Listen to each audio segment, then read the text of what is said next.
Hello, I want to read something to you that I have written, and it is a piece in which I express how happy I am with my current way of life. So the piece is called Feeling Incredibly Fortunate. I'm feeling incredibly fortunate to be able to experience my language enlightenment since I am having ongoing embodied language. While I know very well disembodied language is going on everywhere, I understand why this is the case and why nobody is able to enjoy their language enlightenment with their ongoing embodied language like I am.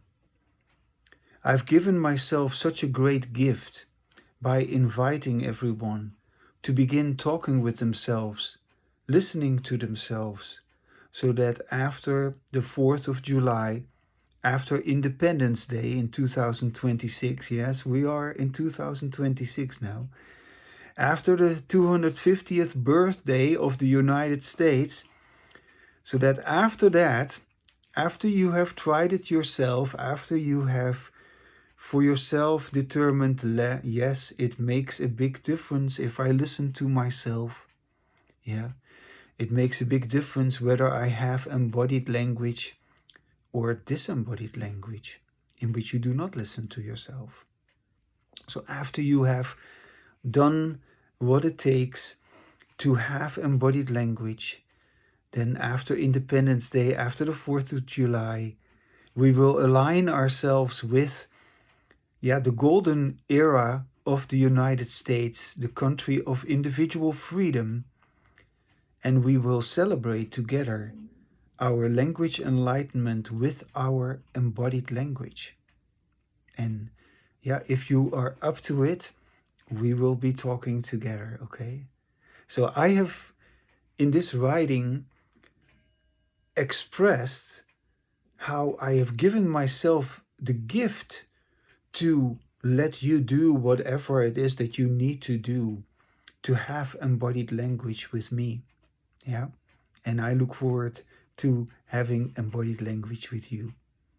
Yes, and you need to do what you need to do because there's a reason why I wrote what I just wrote.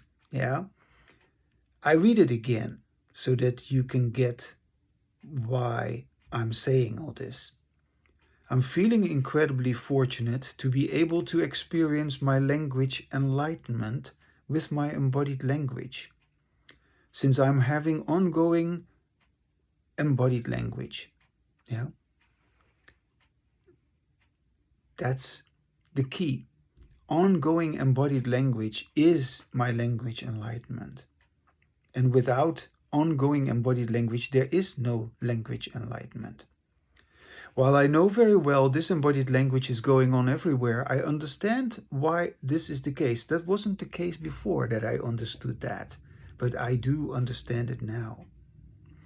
I understand why disembodied language is going on everywhere and why nobody is able to enjoy their language enlightenment with their embodied language like I am. I've given myself such a great gift by inviting everyone to begin talking with themselves, to listen to themselves.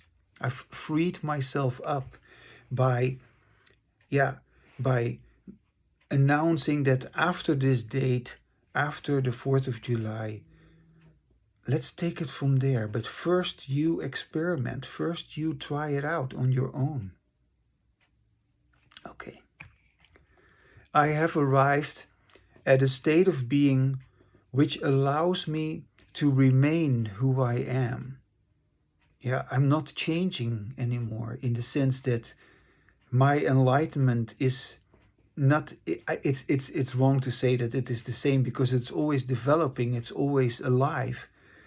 But I remain enlightened and I don't lose track anymore of my embodied language in the way I used to. Nothing of what I write is accidental. It is due to the work I have done and the skill that this work has made me develop. While it is very clear to me that I have developed this skill, it is equally apparent that others haven't done what I have done, and it remains to be seen if they ever will. Yeah, it remains to be seen if you are going to do as I ask you, and if you are going to be, yeah, celebrating your language enlightenment with me by having embodied language with me.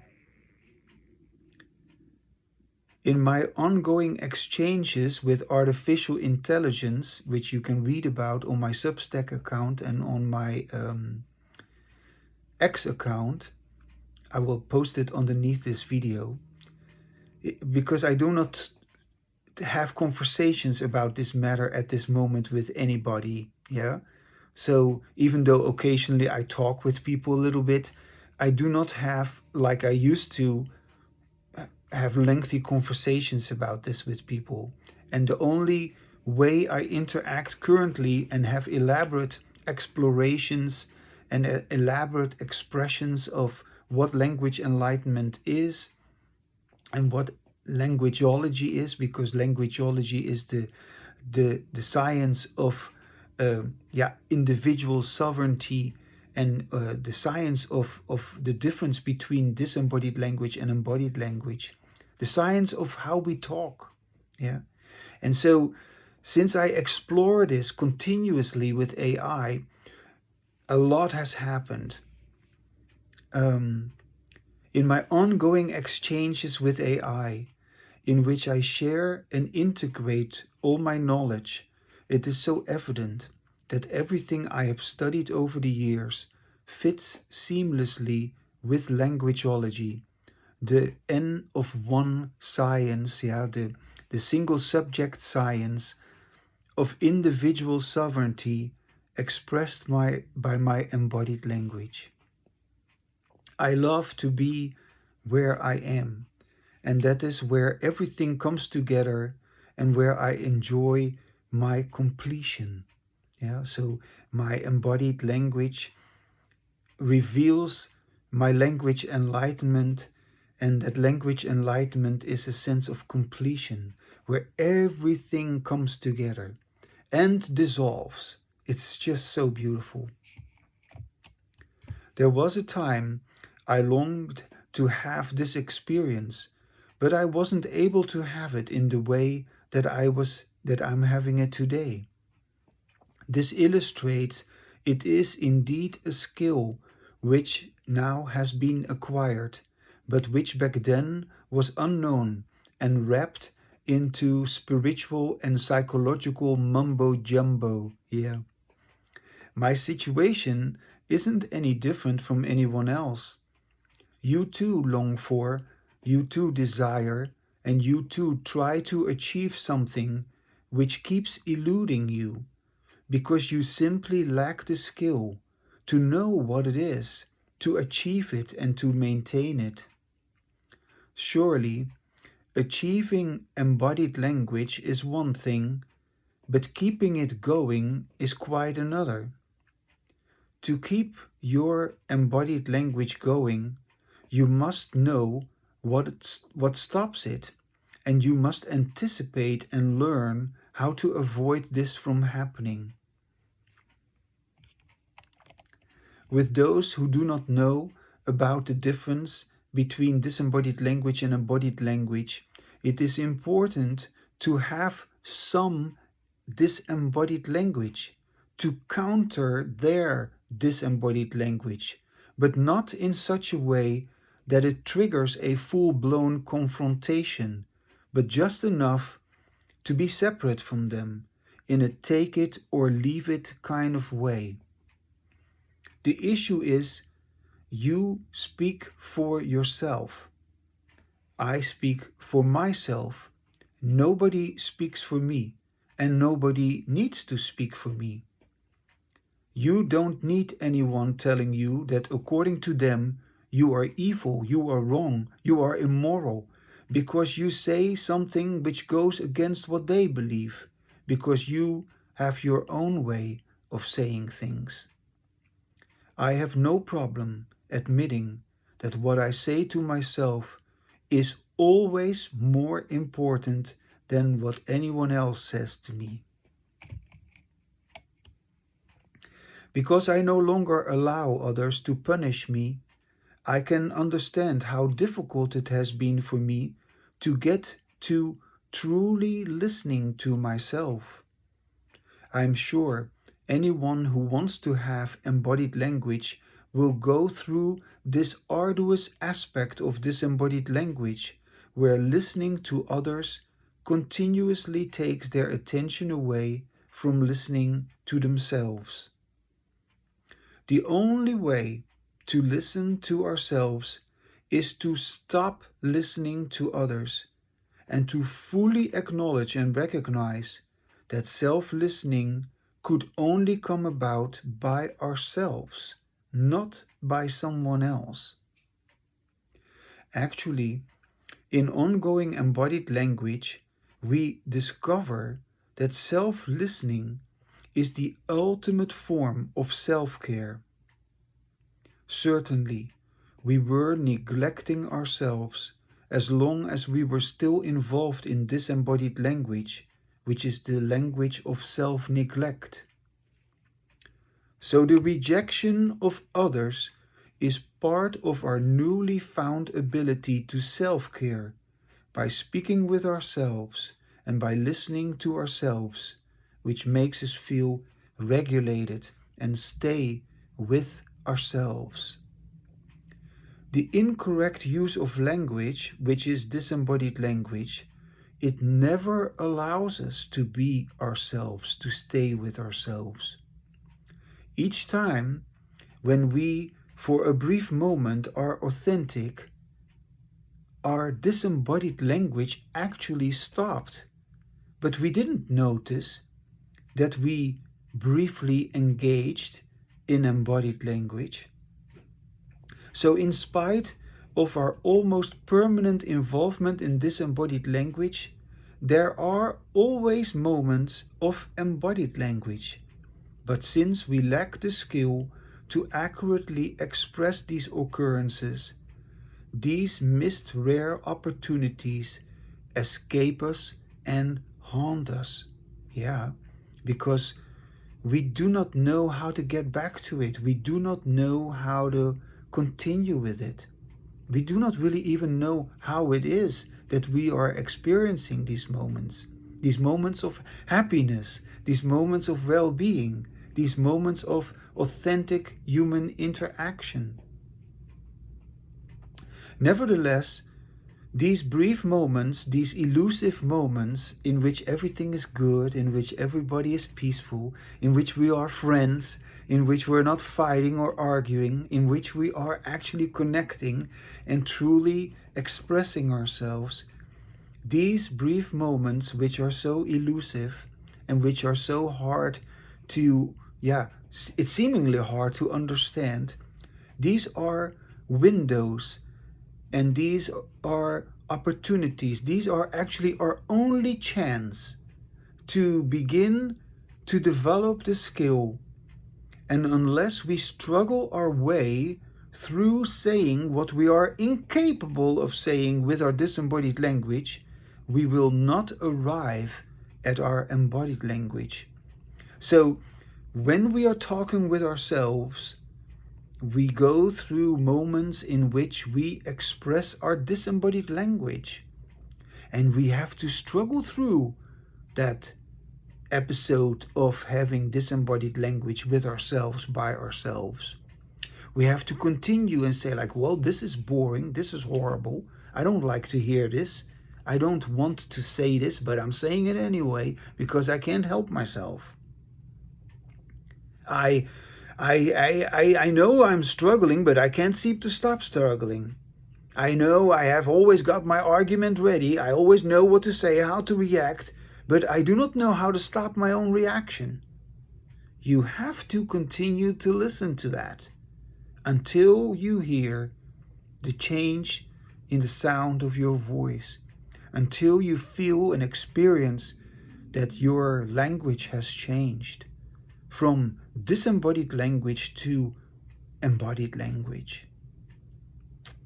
So again, I say to you, these windows are our only chance, yeah, these brief moments, these glimpses that we have, yeah, because our happiness is not stable, our happiness is not continuous, our happiness is very fleeting and very breakable, very fragile. And so, where did it go? Well, these windows are our only chance to begin to develop the skill. And unless we struggle on our own through saying what we are incapable of saying with our disembodied language, we are incapable of saying with our disembodied language what we are capable of saying in embodied language. Do you get that? We are incapable of saying with disembodied language what we are capable of saying in embodied language. Once we have embodied language instead of disembodied language, we realize our language is effortless, natural, and we are able to say what we had always wanted to say and what we were already capable of saying it, even though we were not saying it, because we were still expressing our disembodied language. So, in this writing, I have highlighted again the nuance of stopping our own disembodied language before we can have embodied language. Embodied language surely is a skill to be learned, but stopping disembodied language is a necessary preparation which makes acquiring embodied language possible. Also, to be able to stop our disembodied language, you will have to be alone. You will have to sit by yourself and talk out loud with yourself. Many people feel very bad about being alone. They don't want to be alone because they don't recognize that unknowingly they have actually willingly created the situation for themselves.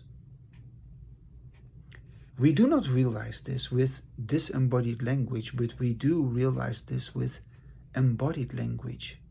I say it again. To be able to stop your disembodied language, you have to be alone. Many people feel very bad about being alone, yeah? Being separate from the group, not feeling that they belong.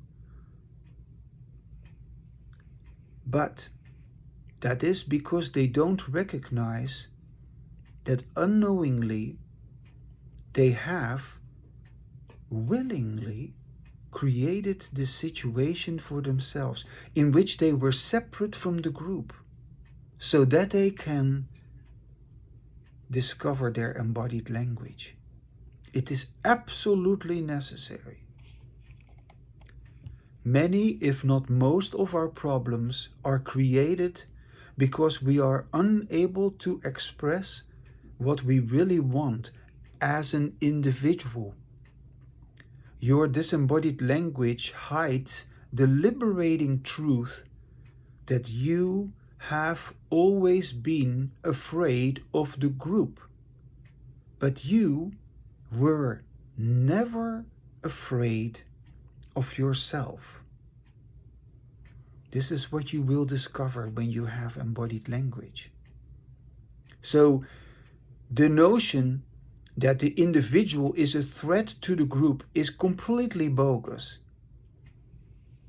All talk about individualism being a threat to the collective is a form of gaslighting.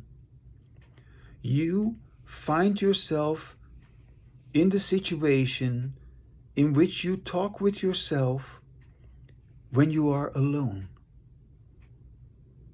And then you listen to yourself and you discover your embodied language. And you are totally amazed how easy it is, how fortunate you feel, how happy you are that you are discovering this skill, because it is a skill also for you. It is totally ordinary, and yet it is magnificent because you've never done it and nobody does it. So once you find yourself in the situation where you can begin to talk out loud, alone with yourself, and listen to yourself and discover your own embodied language, you are amazed, you are grateful, you feel fortunate that you have finally given it to yourself, and you feel also so intrigued with the fact that it is so easy, so natural, so ordinary, and yet so beautiful, so phenomenal. You have done many weird things, yeah? People have done all kinds of weird things to prevent themselves from being alone. Yeah, we keep on being busy with all sorts of activities to prevent ourselves from being alone. And yet, aloneness is your real nature, which is now correctly expressed by your embodied language, in which you fully accept this fact.